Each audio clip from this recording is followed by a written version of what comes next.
ప్రేక్షక దేవుళ్లందరికీ నమస్కారం. ఈ సృష్టిలో ప్రతి ప్రాణి ఎప్పుడో ఒకప్పుడు అనుభవించే అత్యంత భయంకరమైన, అదే సమయంలో అత్యంత శక్తివంతమైన అనుభూతి ఏదైనా ఉందంటే అది ఒంటరితనం. అవును, మీరు విన్నది నిజమే. మన చుట్టూ ఎంతమంది ఉన్నా, వందల మంది బంధువులు, వేలమంది స్నేహితులు ఉన్నా, ఏదో ఒక క్షణంలో, ఏదో ఒక రాత్రి గుండె లోతుల్లో నుండి ఒక తెలియని వెలితి మనల్ని ఆవహిస్తుంది. నాతో ఎవరూ లేరు, నన్ను అర్థం చేసుకునే నాథుడే లేడు అనే బాధ మనసును ముక్కలు చేస్తుంది. కాని ఒక్క క్షణం ఆగండి. మీరు ఇప్పుడు అనుభవిస్తున్న ఈ ఒంటరితనం ఒక శాపం కాదని, అది భగవంతుడు మీకు ఇచ్చిన ఒక అద్భుతమైన వరం అని చెబితే మీరు నమ్ముతారా? అవును, సాక్షాత్తు ఆ శ్రీకృష్ణ పరమాత్ముడే గీతలో చెప్పినట్లు, ఒంటరిగా నడవడం అనేది బలహీనత కాదు, అది ఒక యోగం. అది మిమ్మల్ని మీరు తెలుసుకునే ప్రయాణం. ఈ రోజు మనం ఆ పరమాత్ముడు చెప్పిన, ఎవరికీ తెలియని ఆ రహస్యాలను తెలుసుకోబోతున్నాం. అంతకంటే ముందు ఒక చిన్న మనవి. మన సనాతన ధర్మంలో దాగవున్న ఇలాంటి అద్భుతమైన, గంభీరమైన విషయాలను, ధార్మిక రహస్యాలను వెలికితీసి మీ ముందుకు తీసుకురావడానికి మేము చేస్తున్న ఈ చిన్న ప్రయత్నానికి మీ మద్దతు ఎంతో అవసరం. ఈ వీడియోలో చెప్పబోయే ప్రతి మాట మీ జీవితాన్ని మార్చేయగలదు. అందుకే ఈ వీడియోను పూర్తిగా చివరి వరకు శ్రద్ధగా వినండి. మా ఈ ఆధ్యాత్మిక కుటుంబంలో మీరు కూడా భాగం కావడానికి, మీ ఆదరాభిమానాలను తెలియజేస్తూ ఈ ధార్మిక ప్రయాణానికి అండగా నిలబడండి.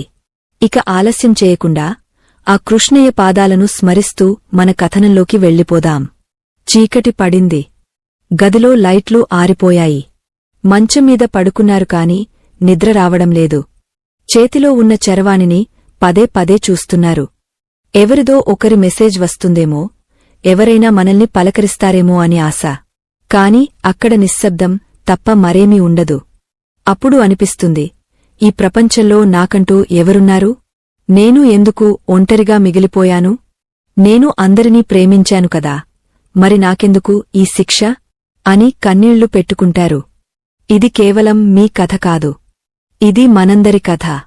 కాని మిత్రులారా, చరిత్రలో కూడా అత్యంత శక్తివంతులైనవారు, మహావీరులు కూడా ఈ ఒంటరితనాన్ని అనుభవించారు. కురుక్షేత్ర యుద్ధం ప్రారంభం కాకముందు అర్జునుడు కూడా సరిగ్గా ఇదే స్థితిలో ఉన్నాడు.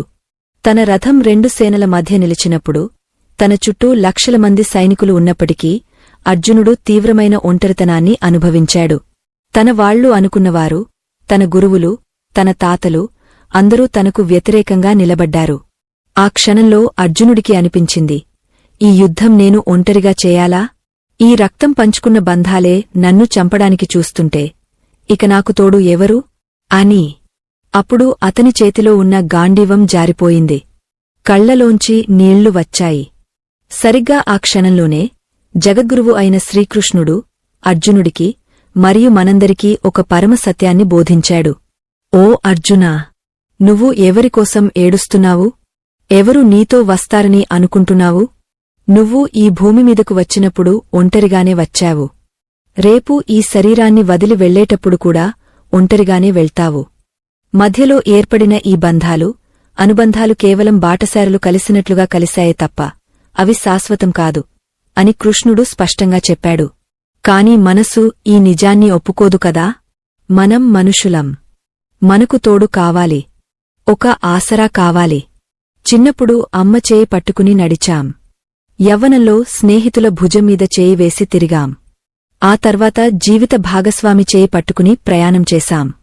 అలవాటు పడిన ప్రాణం అకస్మాత్తుగా ఆ చేతులన్నీ వదిలేస్తే దిక్కుతోచని స్థితిలో పడిపోతుంది. దీన్నే మనం ఒంటరితనం అని పిలుస్తాము. కాని శ్రీకృష్ణుడు దీనిని ఏకాంతం అని పిలవమన్నాడు. ఈ రెండింటికీ చాలా తేడా ఉంది. ఒంటరితనం అంటే మన చుట్టూ ఎవరూ లేరని బాధపడటం. కాని ఏకాంతమంటే మనతో మనం గడపడాన్ని ఇష్టపడటం. శ్రీకృష్ణుడు తన జీవితంలో ఎప్పుడూ ఒంటరిగా లేడా? గోకులంలో అందరితో కలిసి పెరిగాడు. కాని ఒకరోజు అకస్మాత్తుగా బృందావనాన్ని, గోపికలను, తన తల్లిదండ్రులను, ఆఖరికి తాను ఎంతగానో ప్రేమించిన రాధను కూడా వదిలేసి మథురకు వెళ్లిపోవలసి వచ్చింది. ఒక్కసారి ఆలోచించండి. అది ఎంత పెద్ద త్యాగం, ఎంత పెద్ద బాధ! కాని కృష్ణుడు అక్కడ కుమిలిపోలేదు. ఎందుకంటే ఆయనకు తెలుసు, శారీరక దూరాలు మనసులను వేరు చేయలేవని. మథురకు వెళ్లిన కృష్ణుడు అక్కడ కొత్త బాధ్యతలను స్వీకరించాడు. ధర్మాన్ని స్థాపించడానికి తన వ్యక్తిగత ఆనందాన్ని త్యాగం చేశాడు. ఇక్కడ మనం నేర్చుకోవలసిన మొదటి పాఠం మీదే. జీవితంలో కొన్నిసార్లు మనం కోరుకున్నవారు మనకు దూరమవుతారు. అది విధిరాత కావచ్చు, లేదా కాలం తెచ్చిన మార్పు కావచ్చు. కాని ఆ సమయంలో మనం కుంగపోకూడదు. ఆ ఒంటరితనాన్ని ఒక అవకాశంగా మార్చుకోవాలి. అసలు మనకు భయం ఎందుకు వేస్తుంది? ఒంటరిగా నడవాలంటే ఎందుకు వణుకు పుడుతుంది? ఎందుకంటే మనం మన ఆనందం కోసం ఇతరుల మీద ఆధారపడిపోయాము కాబట్టే. నా స్నేహితుడు నాతో మాట్లాడితేనే నాకు సంతోషం. నా భర్తో, భార్యో నన్ను మెచ్చుకుంటేనే నాకు ఆనందం. నా పిల్లలు నా మాట వింటేనే నాకు ప్రశాంతత. ఇలా మన సంతోషం అనే రిమోట్ కంట్రోల్ ఇతరుల చేతిలో పెట్టేశాం. వారు దానిని నొక్కినప్పుడు నవ్వుతాం, ఆఫ్ చేసినప్పుడు ఏడుస్తాం. శ్రీకృష్ణుడు గీతలో చెప్పిన ఒక అద్భుతమైన మాటను ఇక్కడ గుర్తు చేసుకోవాలి. ఉద్ధరేదాత్మనాత్మానం అంటే ఎవరికి వారే తమ్ము తాము ఉద్ధరించుకోవాలి. నిన్ను పైకి లేపడానికి వేరే ఎవరూ రారు. నీకు నువ్వే మిత్రుడివి, నీకు నువ్వే శత్రువువి. ఎంత గొప్ప మాట! మనం అద్దంలో చూసుకున్నప్పుడు కనిపించే ఆ వ్యక్తి మాత్రమే మనకు చివరి వరకు తోడు ఉంటాడు. ఆ వ్యక్తిని మనం ప్రేమించడం మానేసి బయట ఉన్నవారి ప్రేమ కోసం అర్రులు చాస్తున్నాం. అందుకే ఈ దున్హకం. ఒక సింహాన్ని గమనించండి. అది అడవిలో నడుస్తున్నప్పుడు గుంపుగా వెళ్ళదు. ఒంటరిగానే, గంభీరంగా, ధైర్యంగా అడుగులు వేస్తుంది. దానికి భయం లేదు. ఎందుకంటే దాని బలం దానిలో ఉంది, పక్కన ఉన్న తోటి జంతువులో కాదు. కాని గొర్రెలు ఎప్పుడూ గుంపుగానే వెళ్తాయి. ఒక్కటిగా విడిపోతే భయంతో చచ్చిపోతాయి. శ్రీకృష్ణుడు మనల్ని సింహంలా బతకమంటున్నాడు. నీ బలం నీ అంతరాత్మలో ఉంది. ఆ ఆత్మకు చావులేదు, నాశనం లేదు, దానికి తోడు అవసరం లేదు. అది స్వయం ప్రకాశకం. మీరు గమనించారా? సూర్యుడు ఆకాశంలో ఒంటరిగానే ఉంటాడు. కాని లోకానికంతటికీ వెలుగును ఇస్తాడు. చంద్రుడు ఒంటరిగానే ఉంటాడు. కాని రాత్రిపూట చల్లదనాన్ని ఇస్తాడు. ప్రకృతిలో శక్తివంతమైనవన్నీ ఒంటరిగానే ప్రయాణిస్తాయి. ఒక విత్తనం మట్టిలో ఒంటరిగానే పోరాడి మొలకెత్తి మహావృక్షంగా మారుతుంది. ఆ విత్తనం గనక అయ్యో నేను మట్టిలో ఇరుక్కుపోయాను, నా పక్కన ఎవరూ లేరు అని భయపడి ఉంటే ఈరోజు మనకు నీడనిచ్చే చెట్లు ఉండేవి కావు. అలాగే మీ జీవితంలో వచ్చిన ఈ ఒంటరితనం కూడా మిమ్మల్ని మొలకెత్తించడానికే వచ్చింది. మిమ్మల్ని మీరు తెలుసుకోవడానికే వచ్చింది. దీనిని చూసి భయపడకండి. దీనిని ఆలింగనం చేసుకోండి. కృష్ణుడు చెప్పినట్లు ఎప్పుడైతే మనిషి బయట ప్రపంచం నుండి తన దృష్టిని మరల్చి తన లోపలికి చూసుకుంటాడో అప్పుడే నిజమైన జ్ఞానం కలుగుతుంది. కాని ఇది అంత సులభం కాదు. సిద్ధాంతాలు చెప్పడం బాగుంటుంది కాని ఆచరణలో పెట్టేసరికి మనసు అల్లకల్లోలం అయిపోతుంది. ముఖ్యంగా మనకు బాగా నమ్మకద్రోహం జరిగినప్పుడు, మనం ప్రాణంగా నమ్మినవారే మనల్ని మోసం చేసినప్పుడు ఆ బాధను తట్టుకోవడమేలా? ద్రౌపది నిండు సభలో అవమానపడినప్పుడు ఆమెకు 5 భర్తలు ఉన్నారు. గొప్ప వీరులు. కాని ఎవరూ ఆమెను కాపాడలేకపోయారు. ఆ సమయంలో ఆమె అనుభవించిన ఒంటరితనం అంతా ఇంతా కాదు. ప్రపంచంలో ఇంతమంది ఉన్నా ఆపద సమయంలో నేను ఒంటరినే కదా అని ఆమెకు అర్థమైంది. అప్పుడు ఆమె ఏం చేసింది? తండ్రిని పిలవలేదు, భర్తలను అడగలేదు, స్నేహితులను వేడుకోలేదు. 2 చేతులు పైకెత్తి హే కృష్ణా, గోవిందా అని ఆ పరమాత్ముడిని మాత్రమే శరణు కోరింది. ఆ క్షణంలో ఆమెకు అర్థమైన సత్యమేమిటంటే మానవ సంబంధాలన్నీ పరిమితమైనవి. ఒక్క భగవంతుడితో ఉన్న బంధం మాత్రమే అనంతమైనది. ఎప్పుడైతే ఆమె సంపూర్ణంగా శరణాగతి చేసిందో అక్షయపాత్రలా వస్త్రాలు వచ్చి ఆమె మానాన్ని కాపాడాయి. ఇక్కడ మనం అర్థం చేసుకోవాల్సింది ఒకటే. మనం ఒంటరిగా ఉన్నామని అనుకుంటున్నాం కాని నిజానికి మనం ఎప్పుడూ ఒంటరిగా లేము. మన హృదయంలోనే ఆ కృష్ణుడు ఉన్నాడు. మన ప్రతి శ్వాసలోనూ ఆయన ఉన్నాడు. కాని బయట శబ్దాల వల్ల, మనుషుల మాటల వల్ల మనం ఆయన గొంతును వినలేకపోతున్నాం. ఎప్పుడైతే అందరూ వదిలేసి వెళ్ళిపోతారో, చుట్టూ నిశ్శబ్దం ఏర్పడుతుందో అప్పుడు మాత్రమే మనం ఆ అంతరాత్మ పిలుపును వినగలుగుతాం. కాబట్టి ఎవరైనా మిమ్మల్ని వదిలి వెళ్ళిపోతే బాధపడకండి. అది భగవంతుడు మీకు ఇచ్చిన ఒక సంకేతం అనుకోండి. బిడ్డా, ఇక చాలు.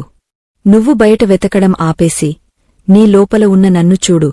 నేను నీకోసం వేచి ఉన్నాను అని ఆ కృష్ణుడు పిలుస్తున్నాడని అర్థం చేసుకోండి. అయితే ఈ ఒంటరి ప్రయాణంలో ఎదురయ్యే మొదటి శత్రువు ఎవరు తెలుసా?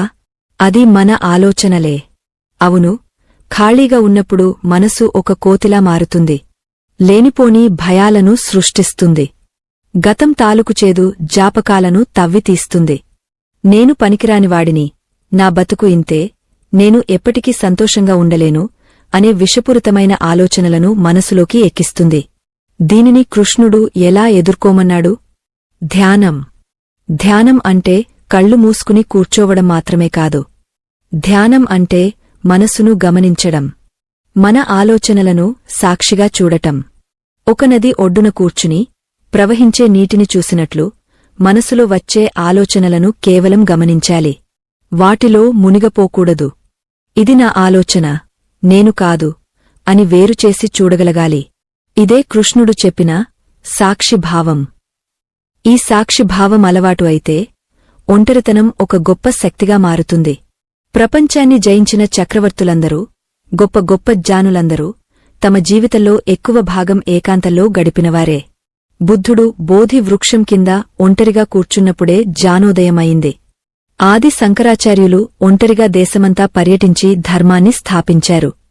స్వామి వివేకానంద కన్యాకుమారిలో సముద్రం మధ్యలో ఉన్న రాయిమీద 3 రోజులు ఒంటరిగా ధ్యానం చేసిన తర్వాతే తన జీవిత లక్ష్యాన్ని తెలుసుకున్నారు.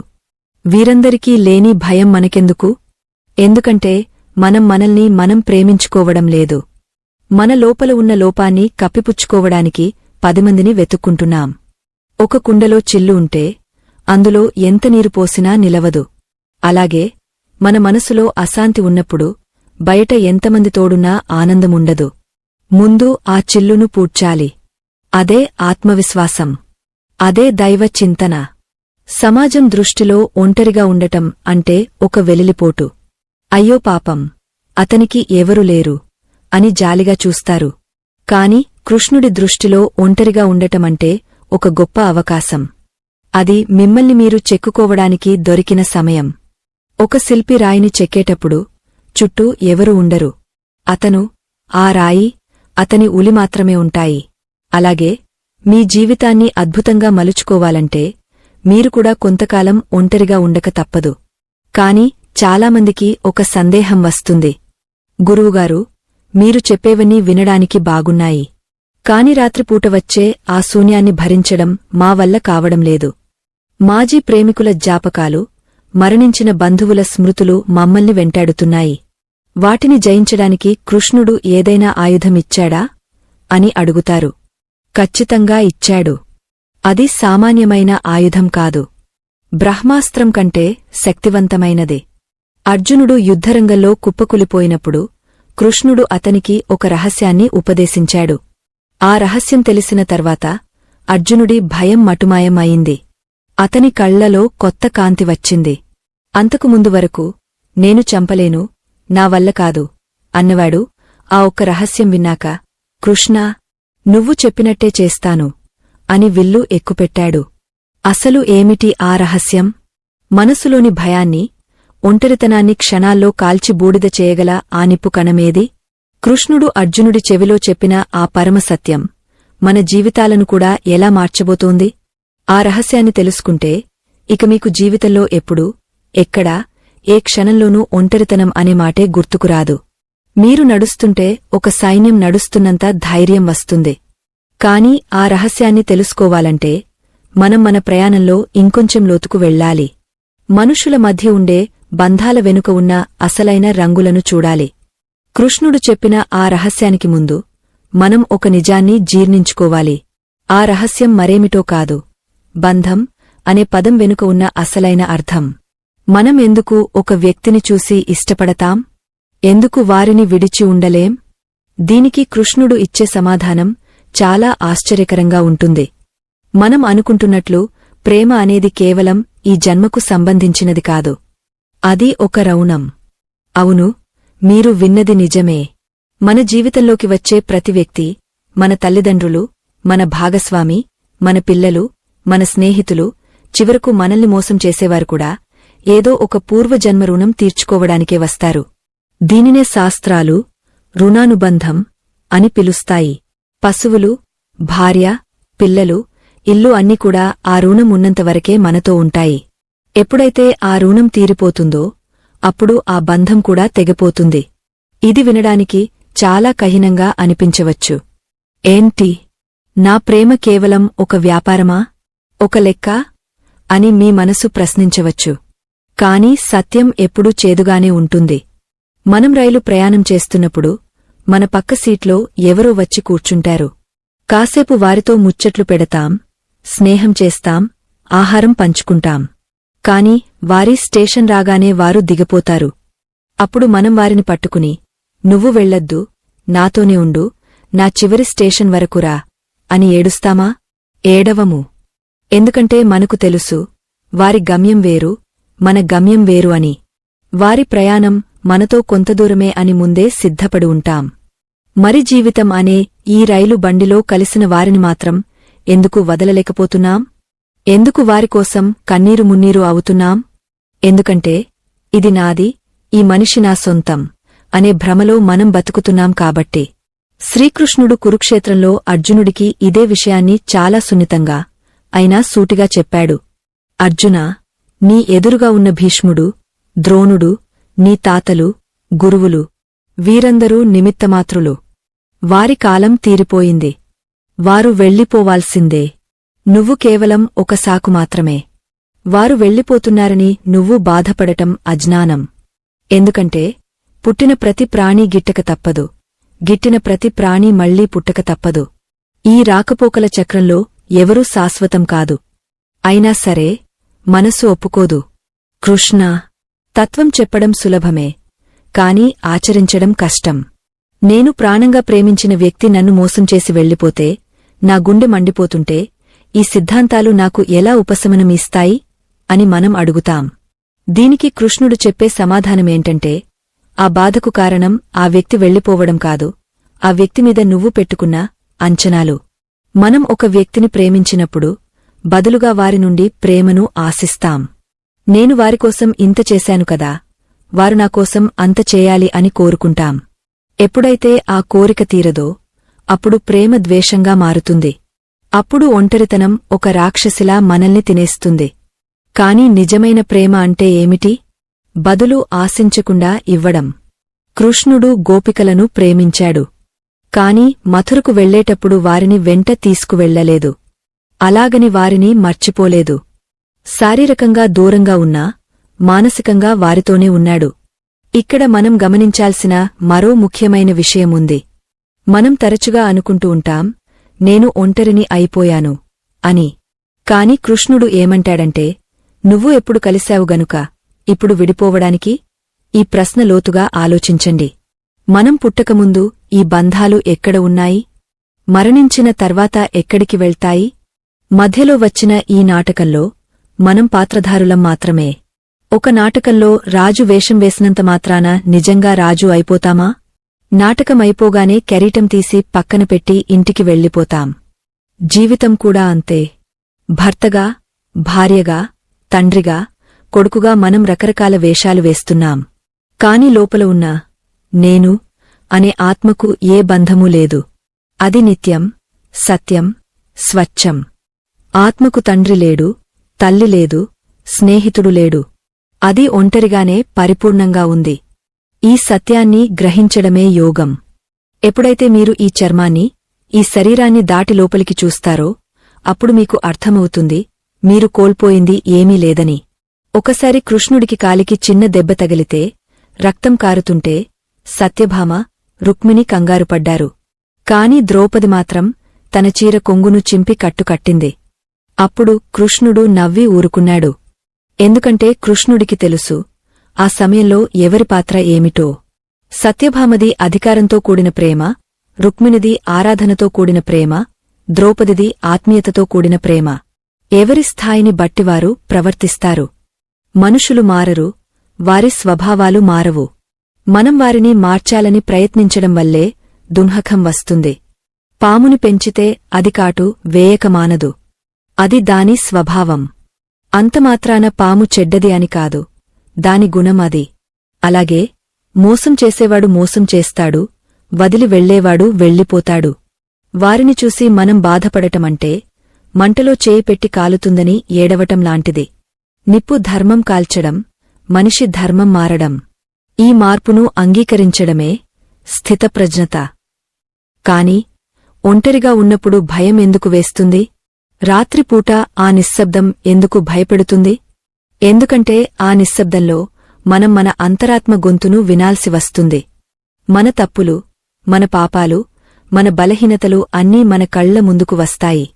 బయట ప్రపంచంలో ఉన్నప్పుడు టీవీ చూస్తూనో ఫోన్ మాట్లాడుతూనో ఆ గొంతును నొక్కేస్తాం. కాని ఒంటరిగా ఉన్నప్పుడు అది సాధ్యం కాదు. మనస్సాక్షి అనే న్యాయమూర్తి మనల్ని నిలదీస్తాడు.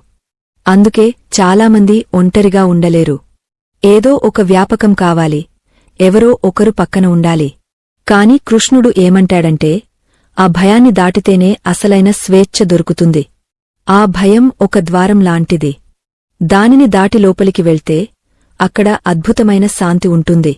సముద్రంపైన అలలు హోరుమంటూ శబ్దం చేస్తాయి, భయపెడతాయి. కాని సముద్రం లోపలికి వెళ్లే కొద్దీ నిశ్శబ్దముంటుంది, గంభీరత ఉంటుంది. మీ మనసు కూడా అంతే. పైన ఆలోచనల అలలు, భయాలు ఉంటాయి. కాని లోతుల్లోకి వెళ్తే ప్రశాంతమైన ఆత్మ ఉంటుంది. కర్ణుడి జీవితాన్ని చూడండి. పుట్టినప్పుడే తల్లి వదిలేసింది. పెంచిన తల్లి వేరు, కన్న తల్లి వేరు. విద్య నేర్చుకుందామంటే గురువు శాపం. స్నేహం చేద్దామంటే దుర్యోధనుడి స్వార్థం. యుద్ధంలోకి వెళ్దామంటే సొంత తల్లే వచ్చి మాట తీసుకుంది. చివరికి యుద్ధరంగంలో రథం కుంగపోయి నిరాయుధుడిగా నిలబడినప్పుడు కూడా కర్ణుడు ఒంటరివాడే. అంతమంది కౌరవసేన ఉన్నా ఆ క్షణంలో అతనికి ఎవరూ సాయం రాలేదు. కాని కర్ణుడు ఆ ఒంటరితనాన్ని చూసి భయపడ్డాడా? లేద్. మరణం ముంచుకొస్తున్నా తల ఎత్తుకుని నిలబడ్డాడు. ఎందుకంటే అతనికి తెలుసు, తన ధర్మం తనతో ఉంది అని. మనిషికి ఆస్తులు పోవచ్చు, బంధువులు పోవచ్చు, అధికారం పోవచ్చు. కాని అతని ధైర్యం, అతని వ్యక్తిత్వం ఎవరూ దొంగిలించలేరు. ఒంటరిగా మిగిలినప్పుడు మనకు మిగిలే ఆస్తి అదే. ఆత్మవిశ్వాసమే శ్రీరామరక్ష. మనం తరచుగా దేవుడిని అడుగుతాం, నాకే ఎందుకు ఇన్ని కష్టాలు? నాకే ఎందుకు ఈ ఒంటరితనం? అని. ఒక శిల్పి రాయిని సుత్తితో కొడుతున్నాడంటే దాన్ని పగులగొట్టాలని కాదు, దానిలో నుంచి ఒక అందమైన విగ్రహాన్ని బయటకు తీయాలని. దెబ్బ తగులుతున్నప్పుడు రాయికి నొప్పిగా ఉంటుంది. కాని ఆ దెబ్బలను భరిస్తేనే అది గుడిలో దేవుడిగా మారుతుంది. లేకపోతే కాలిబాటలో రాయిగానే మిగిలిపోతుంది. దేవుడు మీకు ఒంటరితనమిచ్చాడంటే మిమ్మల్ని చెక్కుతున్నాడు అని అర్థం. మిమ్మల్ని ఏదో గొప్ప పనికోసం సిద్ధం చేస్తున్నాడు అని అర్థం. కాబట్టి మిత్రులారా, ఒంటరితనానికి భయపడకండి. దాన్ని ఒక వరంగా స్వీకరించండి. మీ చుట్టూ ఉన్న గజిబిజి గందరగోళం తగ్గపోయి మీకు మీరే మిగిలిన అపురూపమైన సమయాన్ని వృధా చేసుకోకండి. కన్నీళ్లు పెట్టుకుంటూ కాలం గడపకండి. కన్నీళ్లతో కళ్ళు మసకబారుతాయి తప్ప దారి కనిపించదు. కళ్ళు తుడుచుకుని చూడండి, మీ ముందు ఒక కొత్త ప్రపంచం కనిపిస్తుంది. అయితే ఈ ప్రయాణంలో ఒక కీలకమైన మలుపు ఉంది. నేను అంటే ఎవరు? ఈ శరీరం నేనా? ఈ మనసు నేనా? నేను చనిపోతే ఏమవుతాను? ఈ ప్రశ్నలకు సమాధానం దొరకనంతవరకు ఒంటరితనం ఎప్పుడూ బాధిస్తూనే ఉంటుంది. కృష్ణుడు అర్జునుడికి గీతోపదేశం చేస్తున్నప్పుడు మధ్యలో ఒక అద్భుతమైన ఉదాహరణ చెప్పాడు. పాత బట్టలు విడిచి కొత్త బట్టలు వేసుకున్నట్లు ఆత్మ పాత శరీరాన్ని వదిలి కొత్త శరీరాన్ని ధరిస్తుంది అని చెప్పాడు. ఇది వినడానికి బాగానే ఉంది.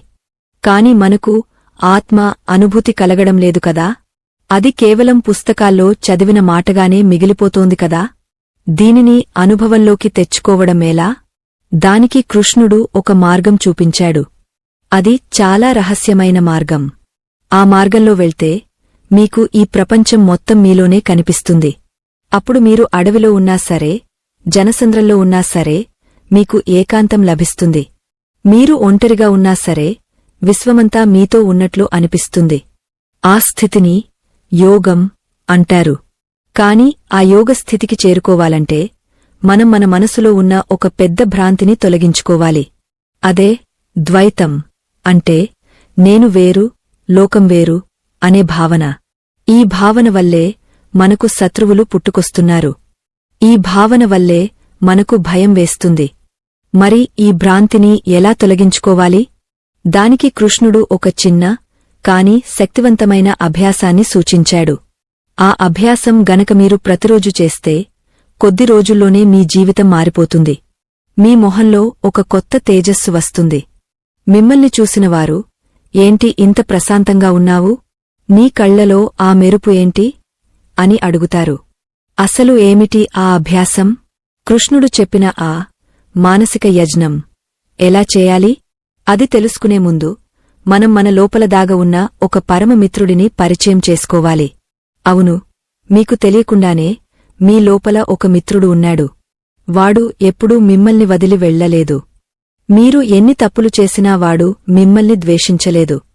కాని దురదృష్టం కొద్దీ మీరు వాడి వైపు ఒక్కసారి కూడా చూడలేదు. వాడే మీ అసలైన తోడు. వాడే ఆ మిత్రుడు మరెవరో కాదు, సాక్షాత్తు మీ హృదయంలో కొలువై ఉన్న పరమాత్ముడు. దీనినే మనం అంతరాత్మ అంటాం. మన సనాతన ధర్మంలో ఒక అద్భుతమైన ఉపమానముంది. ఒక చెట్టుమీద 2 పక్షులు ఉంటాయట. అందులో ఒక పక్షి ఆ చెట్టుకు కాసిన పళ్లను తింటూ ఉంటుంది. కొన్ని పళ్ళు తీపిగా ఉంటాయి, కొన్ని చేదుగా ఉంటాయి. తీపి పండు తిన్నప్పుడు సంతోషపడటం, చేదు పండు తిన్నప్పుడు బాధపడటం ఆ పక్షి పని. కాని అదే చెట్టుమీద కొమ్మపైన ఇంకొక పక్షి ఉంటుంది. అది ఏ పండునూ తినదు.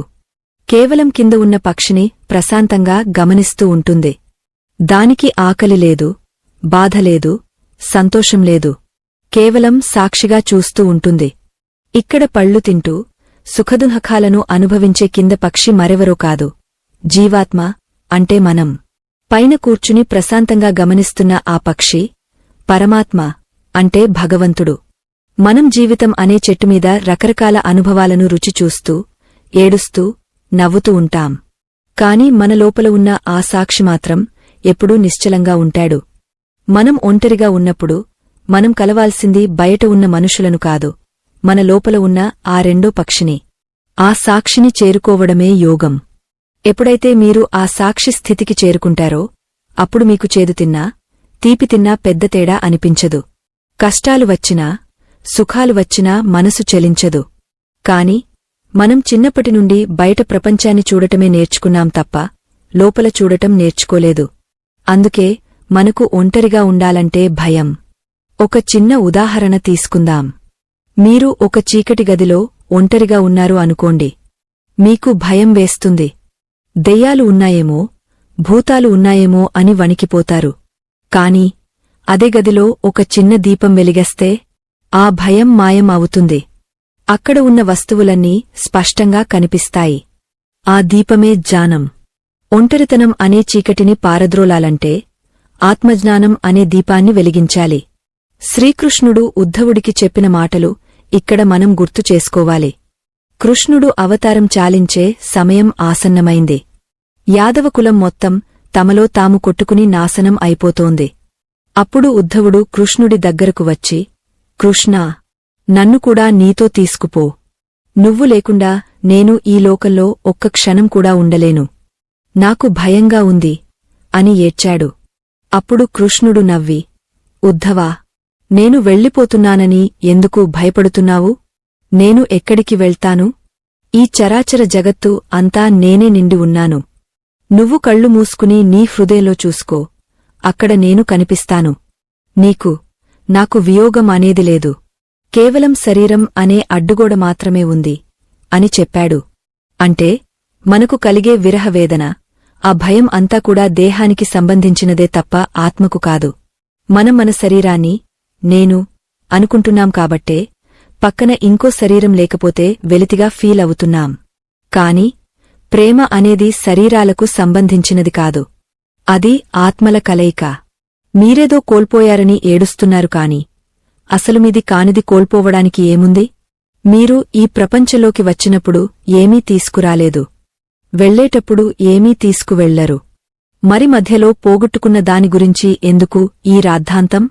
ఒక సన్యాసి కథ ఉంది. ఆయన అడవిలో ఒంటరిగా కూర్చుని ఆనందంగా నవ్వుకుంటున్నాడు. అటుగా వెళ్తున్న ఒక రాజు ఆయన్ని చూసి, స్వామీ, ఈ ఘోరారణ్యంలో ఒంటరిగా ఉన్నారు. క్రూర మృగాలు ఉన్నాయి. మీకు భయం లేదా? పైగా ఒంటరిగా ఉండి పిచ్చివాడిలా నవ్వుతున్నారు. మీకు బోర్ కొట్టడం లేదా? అని అడిగాడు. అప్పుడు ఆ సన్యాసి, రాజా, నేను ఒంటరిగా ఎక్కడున్నాను? ఈ చెట్లు నా మిత్రులు, ఈ పక్షులు నా బంధువులు, ఈ ఆకాశం నా కప్పు, ఈ భూమి నా పరుపు. అంతకంటే మించి నా లోపల ఆనంద స్వరూపుడైన భగవంతుడు నాతో ఊసులు చెబుతున్నాడు. ఇంతమంది నా చుట్టూ ఉండగా నేను ఒంటరిని ఎలా అవుతాను? నిజానికి నువ్వే ఒంటరివాడివి. నీ చుట్టూ 100 మంది భటులు ఉన్నా నీ మనసులో మాత్రం ఎవరినీ నమ్మలేక అందరినీ అనుమానిస్తూ ఒంటరిగా బతుకుతున్నావు అని చెప్పాడు. అది విని రాజుకు కళ్ళు తెరుచుకున్నాయి. నిజమే కదా, మనం నగరాల్లో జనసందోహంలో బతుకుతున్నా మనసులో మాత్రం ఒంటరి దీవుల్లా మిగిలిపోతున్నాం. కారణం, మనకు మనతో స్నేహం లేదు.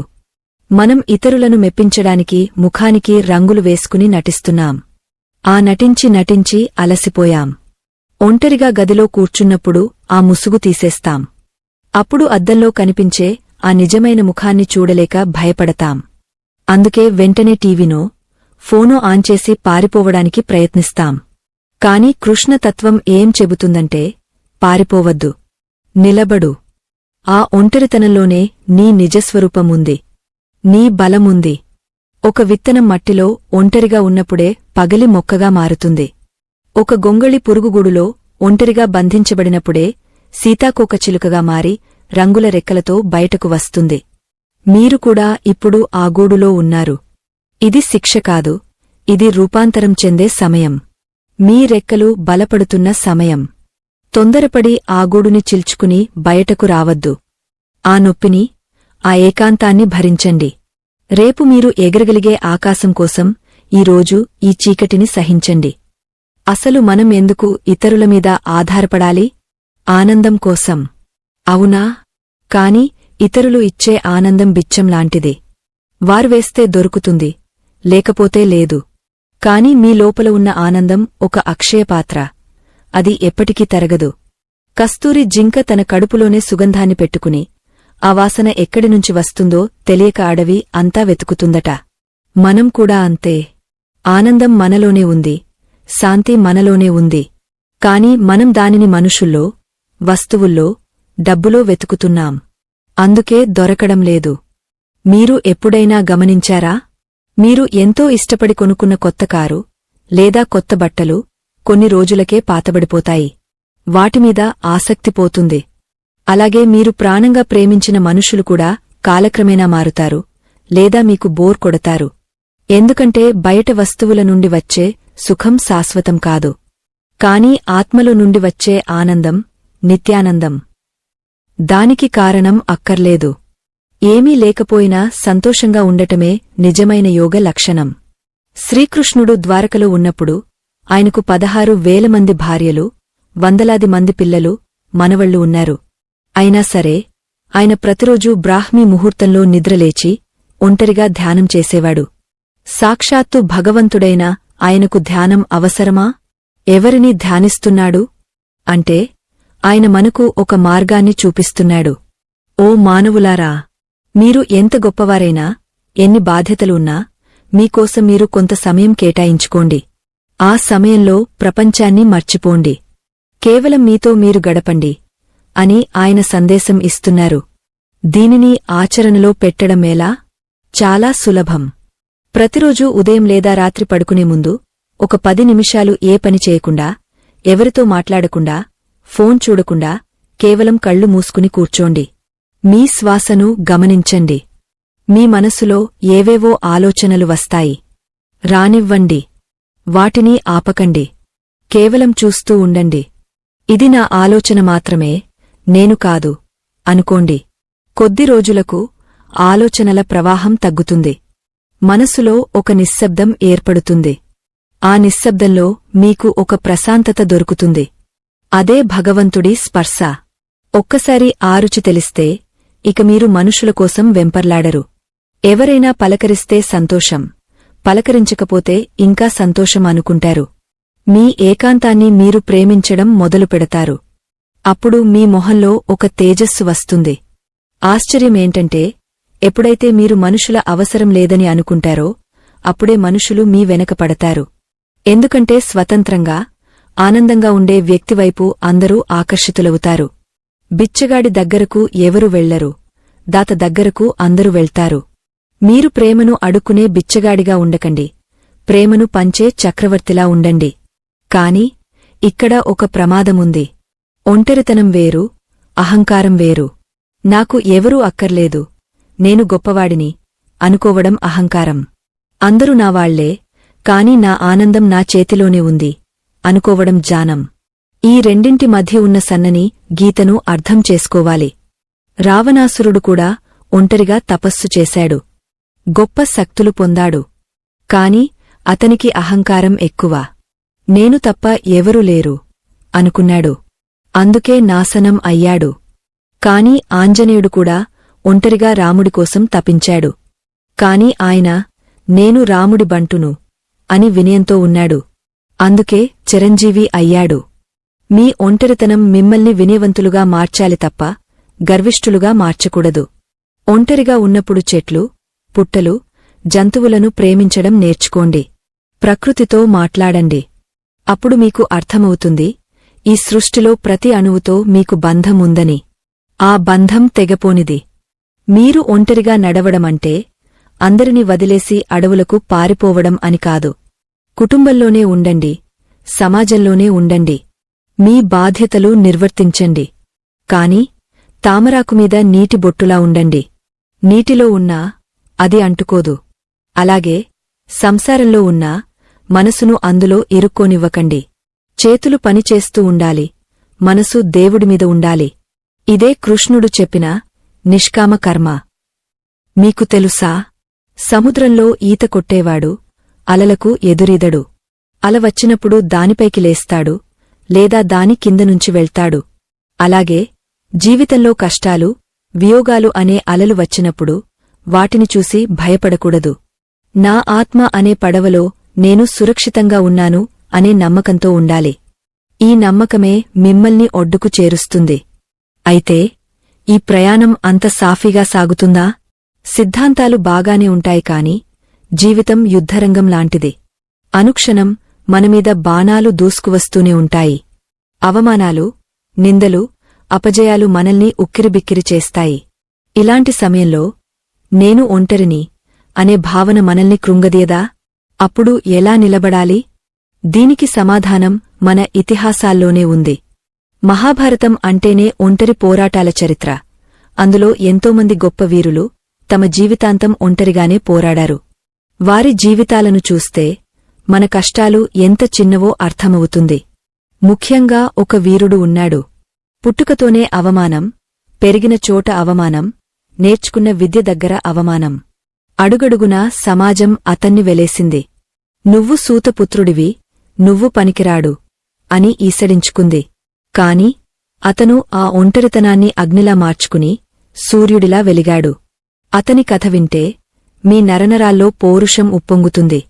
మీ ఒంటరితనం చూసి మీకే గర్వం వేస్తుంది. ఎవరా వీరుడు? సాక్షాత్తు గంగలో పుట్టి గంగలో కలిసిపోయిన ఆ త్యాగమూర్తి భీష్ముడి ఒంటరితనం ఎలాంటిది?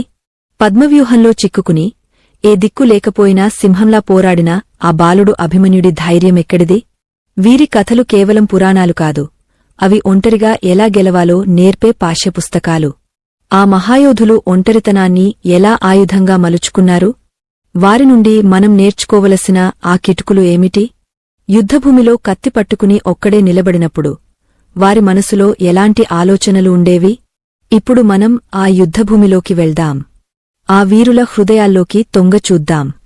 అక్కడ మనకు కనిపించే దృశ్యం మన జీవితాన్నే మార్చేస్తుంది. సిద్ధంగా ఉన్నారా? మహాభారత యుద్ధభూమి. 18 అక్షౌహిణుల సైన్యం, లక్షల మంది యోధులు, గజములు, అశ్వములు, రథములు, పదాతి దళాలు. అంతా కోలాహలం, శంఖనాదాలు, భేరి మోతలతో ఆకాశం బద్దలవుతోంది. కాని ఆ జనసంద్రం మధ్యలో కూడా మన పురాణ పురుషులు అనుభవించిన ఏకాంతం, ఆ నిశ్శబ్దం ఎంత భయంకరంగా ఉంటుందో ఊహించగలరా? చరిత్రలో నిలిచిపోయిన గొప్ప వీరులెవరూ గుంపులో గెలిచినవారు కాదు. ఒంటరిగా పోరాడి ఒంటరిగా నిలిచినవారే. మొదటగా మనం స్మరించుకోవలసిన వ్యక్తి కురువంశవృద్ధుడు, గంగాపుత్రుడు భీష్ముడు. ఒక్కసారి ఆయన స్థితిని ఆలోచించండి. ఆయనకు ఇచ్ఛామృత్యువు వరముంది. అంటే ఆయన కోరుకుంటే తప్ప మరణం ఆయన దరిచేరదు. అది వరమా లేక శాపమా? తరాలు మారుతున్నాయి. తండ్రి పోయాడు, తమ్ముళ్ళు పోయారు, కొడుకులలాంటివారు, మనవలు, మునిమనవలు, ఇలా అందరూ తన కళ్ల ముందే పుడుతున్నారు, గెడుతున్నారు. కాని భీష్ముడు మాత్రం అలాగే ఉన్నాడు, ఒక మర్రిచెట్టులా ఒంటరిగా. రాజసభలో అందరూ ఉన్నారు. 100 మంది కౌరవులు, పాండవులు, మంత్రులు, విదురుడు, ద్రోణుడు. కాని భీష్ముడి మనసులో ఉన్న వేదనను పంచుకోవడానికి ఒక్కరంటే ఒక్కరు కూడా లేరు. ఆయన ధర్మం వైపు నిలబడాలా? లేక తాను రక్షిస్తానని మాట ఇచ్చిన సింహాసనం వైపు నిలబడాలా? ఈ సంఘర్షణలో ఆయన ఎంత నలిగిపోయారో ఎవరికైనా తెలుసా? చివరికి యుద్ధం ముగిశాక అంపశయ్యమీద పడి ఉన్నప్పుడు ఆయన పరిస్థితి చూడండి. శరీరం నిండా బాణాలు గుచ్చుకుని ఉన్నాయి. భూమికి, ఆకాశానికి మధ్య వేలాడుతున్నాడు. ఆ సమయంలో ఆయన పక్కన ఎవరున్నారు? ఎవరూ లేరు. కృష్ణుడు వచ్చాడు, పాండవులు వచ్చారు, చూసి వెళ్లారు. కాని ఆ నొప్పిని, ఆ బాధను భరించింది మాత్రం ఆయనే. ఉత్తరాయణ పుణ్యకాలం వచ్చేంతవరకు ఆ బాణాల మంచమీద ఒంటరిగా మృత్యువు కోసం ఎదురుచూడటం ఎంత నరకం! కాని భీష్ముడు ఏనాడు నాకు ఎవరూ లేరు అని ఏడవలేదు. ఎందుకంటే ఆయనకు తెలుసు, గొప్ప బాధ్యతలు మోసేవారికి ఒంటరితనం ఒక ఆభరణం అని. సింహాసనంమీద కూర్చున్నప్పుడు చుట్టూ 100 మంది ఉంటారు. కాని అంపశయ్యమీద పడుకున్నప్పుడు ఎవరూ ఉండరు. జీవిత సత్యం అదే.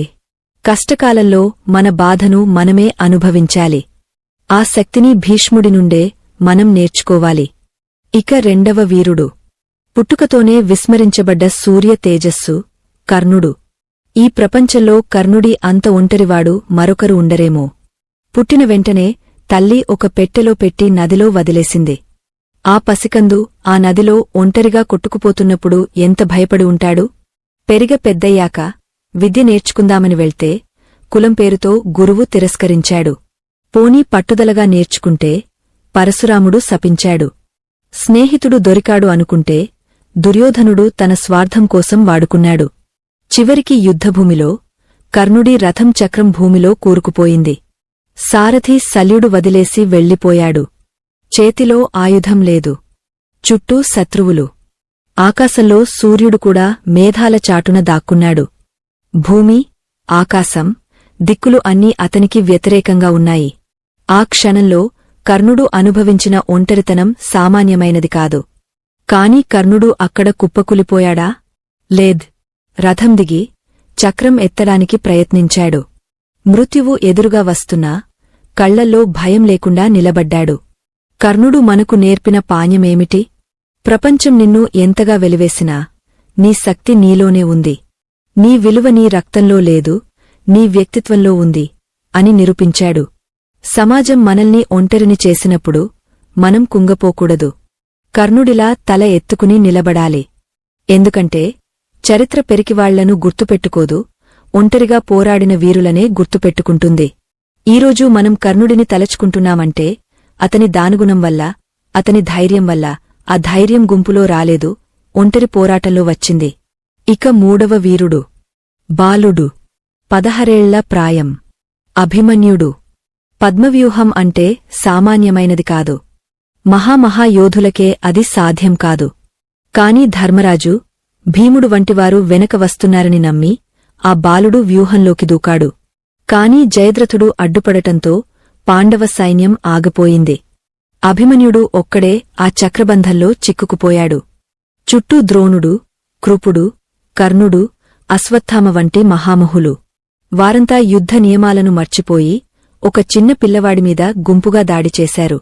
ఒక్కసారి ఊహించండి, 16 ఏళ్ల పిల్లవాడు. చేతిలో ఉన్న విల్లు విరిగిపోయింది. కత్తి ముక్కలైపోయింది. రథం కూలిపోయింది. రథం చక్రాన్ని చేతిలో పట్టుకుని తిప్పుతూ సింహం పిల్లలా గర్జిస్తున్నాడు. రండిరా, ఎంతమంది వస్తారో రండి అని సవాల్ విసురుతున్నాడు. ఆ సమయంలో అతనికి తెలుసు తాను బతకనని. తన తండ్రి అర్జునుడు లేడు, కృష్ణుడు లేడు. తాను ఒంటరి. కాని ఆ చివరి శ్వాస వరకు అతను చూపించిన తెగువ, ఆ ఒంటరి పోరాటం మహాభారతంలోనే అత్యున్నత ఘట్టం. అభిమన్యుడు మనకు ఏం నేర్పాడు? సమస్యల వలయంలో, పద్మవ్యూహంలో చిక్కుకున్నప్పుడు సాయం కోసం ఎదురుచూడకు. ఉన్నదానితోనే పోరాడు. గెలుపు ఓటములు దైవాధీనం, కాని పోరాటం పౌరుషం అని నేర్పాడు. మన జీవితంలో కూడా అప్పుడప్పుడు పద్మవ్యూహాలు ఎదురవుతాయి. అప్పుల బాధలు, అనారోగ్యాలు, కుటుంబ కలహాలు మనల్ని చుట్టుముడతాయి. మన వెనక వస్తారనుకున్న వాళ్లు వెనక్కి తగ్గపోతారు. అప్పుడు మనం ఒంటరిగా మిగిలిపోతాం. ఆ సమయంలో అభిమన్యుడిని గుర్తు చేసుకోండి. ఆగపోవద్దు, పోరాడండి. ఈ ముగ్గురు వీరుల కథల్లో ఒక సామాన్య విషయముంది. అదేమిటో గమనించారా? వీరందరూ తమ ధర్మాన్ని నమ్ముకున్నారు తప్ప మనుషులను కాదు. భీష్ముడు తన ప్రతిజ్ఞను నమ్ముకున్నాడు. కర్ణుడు తన దాన గుణాన్ని నమ్ముకున్నాడు. అభిమన్యుడు తన క్షాత్ర ధర్మాన్ని నమ్ముకున్నాడు. అందుకే వారు మరణించినా అమరులు అయ్యారు. కృష్ణుడు ఈ యుద్ధం అంతా చూస్తున్నాడు. ఆయనే దీనికి సూత్రధారి. అర్జునుడు విషాదంలో ఉన్నప్పుడు గీత చెప్పిన కృష్ణుడు, అభిమన్యుడు చనిపోతున్నప్పుడు ఎందుకు రక్షించలేదు? భీష్ముడు అంపశయ్యమీద పడుతున్నప్పుడు ఎందుకు ఆపలేదు? ఎందుకంటే కృష్ణుడికి తెలుసు, ప్రతి ఆత్మ తన కర్మను తానే అనుభవించాలి. తన యుద్ధాన్ని తానే చేయాలి. గురువు పాణ్యం చెబుతాడు, కాని పరీక్ష మాత్రం విద్యార్థే రాయాలి. కృష్ణుడు మనకు మార్గదర్శకుడు మాత్రమే, మన బదులు నడిచేవాడు కాదు. నడవాల్సింది మనమే. మనం చిన్న చిన్న విషయాలకే నాకు ఎవరూ లేరు అని ఏడుస్తుంటాం. నా బాయ్ ఫ్రెండ్ మెసేజ్ చేయలేదు, నా భార్య నన్ను అర్థం చేసుకోలేదు, నా బాస్ నన్ను తిట్టాడు అని డిప్రెషన్లోకి వెళ్ళిపోతాం. ఒక్కసారి భీష్ముడిని తలచుకోండి, కర్ణుడిని గుర్తు చేసుకోండి. వారి కష్టాల ముందు మన సమస్యలు ఎంత? ఆకాశానికి, ఆవగింజకు ఉన్నంత తేడా ఉంది. వారు అంతటి ఒంటరితనాన్ని భరించి చరిత్ర సృష్టిస్తే మనం ఈ చిన్న సమస్యలకే కుంగిపోవాలా? నిజానికి ఒంటరితనం అనేది బలహీనుడికి శాపం, బలవంతుడికి ఆయుధం. అది నిప్పులాంటిది.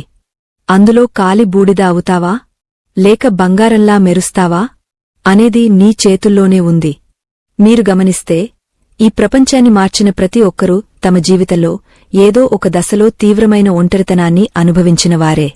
ఆ ఏకాంతంలోనే వారికి గొప్ప ఆలోచనలు వచ్చాయి. ఆ శూన్యంలోనే వారు సృష్టించారు. సరే, పురాణాలు బాగున్నాయి, వీరుల కథలు వినడానికి ఉత్సాహంగా ఉన్నాయి. కాని మనం ఇప్పుడు కలియుగంలో ఉన్నాం. మన సమస్యలు వేరు. మన పోరాటం కత్తులతో కాదు, మనసుతో, డబ్బుతో, బంధాలతో, భవిష్యత్తు భయంతో. ఇప్పుడున్న పరిస్థితుల్లో ఈ ఒంటరితనం అనే శక్తిని మనం ఎలా వాడుకోవాలి? రేపు పొద్దున లేవగానే మన జీవితంలో ఎదురయ్యే సమస్యలను ఒంటరిగా ఎలా ఎదుర్కోవాలి? శ్రీకృష్ణుడు దీనికి కూడా ఒక పరిష్కారం చూపించాడు. కలియుగ మానవుల కోసం, మనలాంటి సామాన్యుల కోసం ఒంటరితనాన్ని జయించి విజయం సాధించడానికి కొన్ని ఆచరణీయమైన సూత్రాలు చెప్పాడు. అవి కేవలం మంత్రాలు కాదు, మన జీవన విధానాన్ని మార్చే టెక్నిక్స్. మనసులో ఉన్న ఆందోళనను, భయాన్ని, డిప్రెషన్ను పారద్రోలి ఒక రాజులా ఎలా బతకాలి? మీరు ఉద్యోగం లేక బాధపడుతున్నారా? వ్యాపారంలో నష్టపోయారా? ప్రేమలో విఫలమయ్యారా? ఇంట్లో గొడవలతో సతమతమవుతున్నారా? అయితే రాబోయే భాగం మీకోసమే. ఇందులో కృష్ణుడు చెప్పిన ఆ 5 విజయ రహస్యాలు మనం తెలుసుకోబోతున్నాం. ఆ రహస్యాలు గనక మీకు తెలిస్తే మీరు ఇక ఎవరి కాళ్ళూ పట్టుకోనవసరం లేదు. మీ తలరాతను మీరే రాసుకోవచ్చు. అసలు ఏమిటి ఆ 5 సూత్రాలు? కృష్ణుడు అర్జునుడికి కాకుండా కేవలం తన ప్రియ భక్తుడైన ఉద్ధవుడికి మాత్రమే రహస్యంగా చెప్పిన ఆ చివరి మాటలు ఏమిటి? మనం రోజువారీ జీవితంలో, ఆఫీసులో, ఇంట్లో ఒంటరిగా ఉన్నప్పుడు వాటిని ఎలా ఆచరించాలి? సిద్ధంగా ఉండండి. ఇప్పుడు మనం పురాణాల నుండి వాస్తవంలోకి రాబోతున్నాం. మీ జీవితాన్ని మార్చే అద్భుతమైన ఘట్టం కోసం. పురాణాల పుటల్లోని వీరుల గాథలు వినడానికి చాలా అద్భుతంగా ఉంటాయి. రక్తం మరిగపోయేలా ఉంటాయి. కాని పుస్తకం మూసివేసి వాస్తవంలోకి రాగానే మన చుట్టూ ఉన్న ప్రపంచం మనల్ని వెక్కిరిస్తుంది. మహాభారతంలో కర్ణుడు బాణాలతో యుద్ధం చేశాడు. కాని ఈ కలియుగంలో మనం బాధ్యతలతో, అప్పులతో, అవమానాలతో నిత్యం యుద్ధం చేస్తున్నాం. అక్కడ శత్రువు ఎవరో తెలుసు, ఎదురుగా కనిపిస్తాడు. కాని ఇక్కడ శత్రువు ఎవరో తెలియదు. కొన్నిసార్లు మన ఆత్మీయులే శత్రువులవుతారు, కొన్నిసార్లు మన మనసే మనకు శత్రువుగా మారుతుంది. ఇటువంటి క్లిష్టమైన పరిస్థితుల్లో శ్రీకృష్ణుడు చెప్పిన గీతాసారం మనకు అన్నం పెడుతుందా, మన సమస్యలను తీరుస్తుందా అనే సందేహం రావడం సహజం. ఖచ్చితంగా తీరుస్తుంది. శ్రీకృష్ణుడు చెప్పిన భగవద్గీత కేవలం సన్యాసుల కోసం కాదు, అది సంసారంలో ఉంటూ ఈత కొట్టే సామాన్యుల కోసం. ఈరోజు మనం తెలుసుకోబోయే ఆ 5 సూత్రాలు మీ ఒంటరితనాన్ని శాపంగా కాకుండా ఒక శక్తి కేంద్రంగా ఎలా మార్చుకోవాలో నేర్పిస్తాయి. వీటిని శ్రద్ధగా వినండి, అర్థం చేసుకోండి, వీలైతే ఈరోజే మీ జీవితంలో ఆచరించడం మొదలుపెట్టండి. మార్పు మీకే తెలుస్తుంది. మొదటి సూత్రం అంగీకారం. మన దుఃఖానికి, మన ఒంటరితనానికి ప్రధాన కారణం ఏమిటంటే మనమున్న పరిస్థితిని అంగీకరించకపోవడం. నాకే ఎందుకు ఇలా జరిగింది?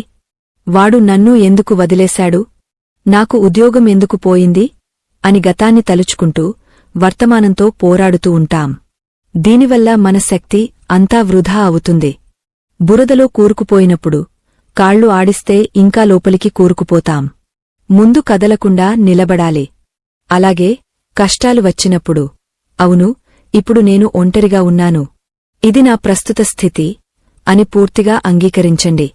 ఎప్పుడైతే మీరు మీ పరిస్థితిని అంగీకరిస్తారో అప్పుడు మీ మనసులో అలజడి తగ్గి పరిష్కారం వైపు ఆలోచించడం మొదలవుతుంది. కృష్ణుడు గీతలో చెప్పినట్లు జాతస్య హి ధ్రువో మృత్యున్హ అంటే పుట్టినవానికి మరణం తప్పదు, జరిగిన దానికి చింతించడం అనవసరం. అలాగే జీవితంలో జరిగిన నష్టాన్ని గురించి ఏడవడం ఆపేసి ఉన్నదానితో ఏం చేయగలమో ఆలోచించాలి. ఒక రైతు వరద వచ్చి పంట కొట్టుకుపోతే పొలం గట్టున కూర్చుని ఏడుస్తూ ఉంటే పంట తిరిగరాదు. కన్నీళ్లు తుడుచుకుని మళ్లీ విత్తనాలు నాటడం మొదలుపెట్టాలి. ఒంటరిగా ఉన్నప్పుడు చేయవలసిన మొదటి పని ఇదే. జరిగిన దాన్ని పక్కన పెట్టి జరగాల్సిన దానిమీద దృష్టి పెట్టండి.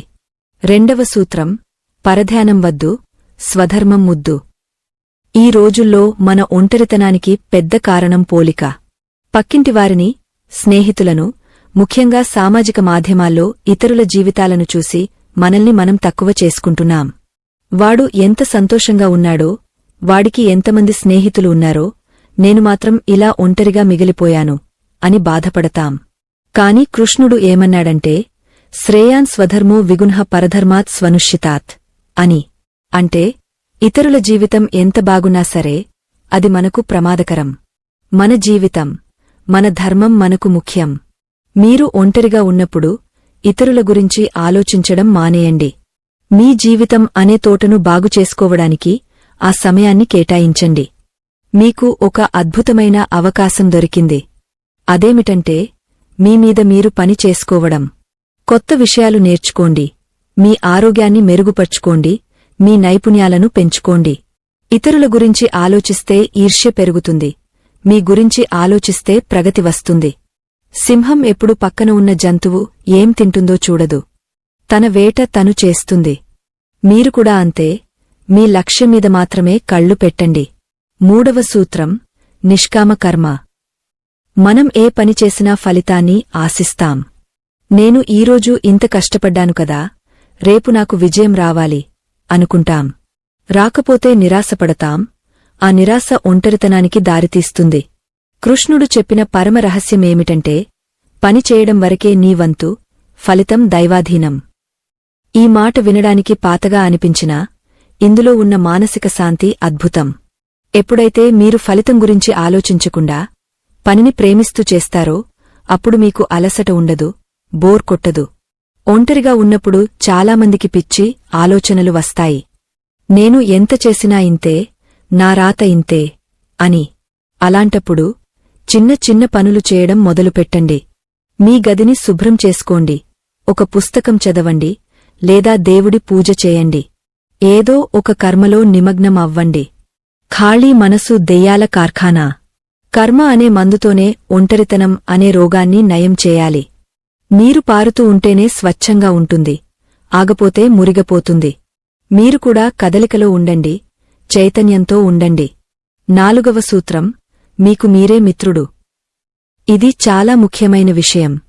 మనలో చాలామంది మనల్ని మనమే తిట్టుకుంటాం. నేను చేతకానివాడిని, నేను అందంగా లేను, నాకు తెలివిలేదు అని మనల్ని మనమే కించపరుచుకుంటాం. మీకు మీరే శత్రువుగా మారితే ఇక బయటవాళ్లు మిమ్మల్ని ఎందుకు ప్రేమిస్తారు? శ్రీకృష్ణుడు ఉద్ధరేదాత్మనాత్మానం అని చెప్పాడు. అంటే నిన్ను నువ్వే ఉద్ధరించుకోవాలి, నిన్ను నువ్వే ప్రేమించుకోవాలి. ఒంటరిగా ఉన్నప్పుడు అద్దంలో చూసుకుని మీతో మీరు సానుకూలంగా మాట్లాడటం అలవాటు చేసుకోండి. నేను భగవంతుని బిడ్డను. నాకు అపారమైన శక్తి ఉంది. ఈ కష్టాలు తాత్కాలికం. నేను ఖచ్చితంగా గెలుస్తాను అని మీకు మీరే చెప్పుకోండి. దీన్నే ఆత్మవిశ్వాసం అంటారు. లోకమంతా మిమ్మల్ని కాదన్నా మీరు మాత్రం మిమ్మల్ని వదులుకోకూడదు. సూర్యుడు ఉదయం ఒంటరిగానే వస్తాడు, కాని సాయంత్రానికి లోకమంతా అతనికి నమస్కరిస్తుంది. మీమీద మీకు నమ్మకముంటే ఏదో ఒకరోజు లోకం మీ వెనక నడుస్తుంది. 5వ సూత్రం, చివరిది మరియు అత్యంత శక్తివంతమైనది, సమత్వమే యోగం. అంటే సుఖాన్ని, దుఃఖాన్ని సమానంగా చూడటం. జీవితంలో మంచి జరిగినప్పుడు పొంగపోకూడదు, చెడు జరిగినప్పుడు కుంగపోకూడదు. రెండింటినీ ఒకేలా స్వీకరించాలి. ఒంటరితనం వచ్చినప్పుడు ఆహా, నాకు నన్ను తెలుసుకునే సమయం దొరికింది అని సంతోషించాలి. అందరూ చుట్టూ ఉన్నప్పుడు ఆహా, నలుగురికి సేవ చేసే అవకాశం దొరికింది అని సంతోషించాలి. పరిస్థితి ఏదైనా సరే మీ మనసులో ఆనందాన్ని కోల్పోకూడదు. సముద్రం చూడండి, నదులన్నీ వచ్చి అందులో కలిసినా అది పొంగపోదు. ఎండకు నీరు ఆవిరి అయిపోయినా అది ఎండిపోదు. ఎప్పుడూ ఒకేలా గంభీరంగా ఉంటుంది. మీరు కూడా ఆ సముద్రంలా ఉండాలి. మనుషులు వస్తే రానివ్వండి, వెళ్తే వెళ్లనివ్వండి. డబ్బు వస్తే రానివ్వండి, పోతే పోనివ్వండి.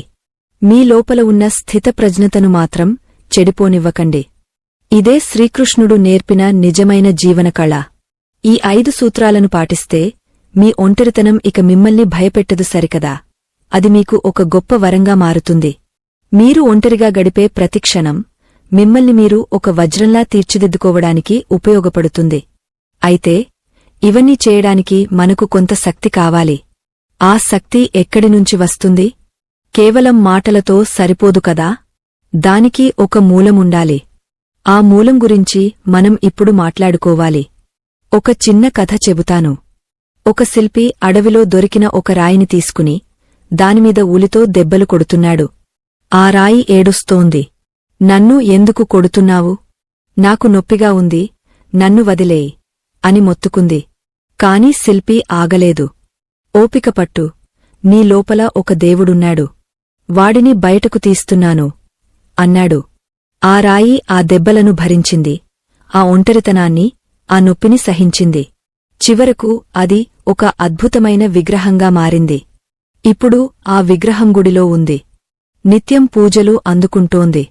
కాని పక్కనే ఇంకో రాయి ఉంది. అది శిల్పి దెబ్బలకు తట్టుకోలేక పగిలిపోయింది. ఇప్పుడు ఆ రాయిని అందరూ కొబ్బరికాయలు కొట్టడానికి వాడుతున్నారు. మీరు ఏ రాయిలా ఉండాలనుకుంటున్నారు? దెబ్బలకు భయపడి పగిలిపోయే రాయిలానా? లేక దెబ్బలను భరించి దేవుడిగా మారే రాయిలానా? ఒంటరితనం అనేది ఆ శిల్పి ఉలిలాంటిది. అది మిమ్మల్ని చెక్కుతోంది. నొప్పిగా ఉంటుంది, బాధగా ఉంటుంది, కన్నీళ్లు వస్తాయి.